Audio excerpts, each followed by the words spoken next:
Kenapa mesti ada amount dalam ringgit Malaysia tuan-puan? Sebab semua transaksi jual beli emas public gold di Malaysia adalah dalam mata wang ringgit Malaysia saja. Ya betul, kita transfer daripada dolar Singapura kepada ringgit Malaysia, tapi dalam resit tu mesti ada amount dalam ringgit Malaysia supaya public gold tahu berapa ringgit yang kita nak masukkan ke dalam akaun emas Gap.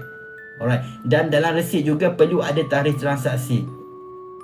Kenapa dalam resit perlu ada tarikh transaksi tuan-puan? Sebab public gold nak tahu kita buat tabungan emas tu pada hari apa.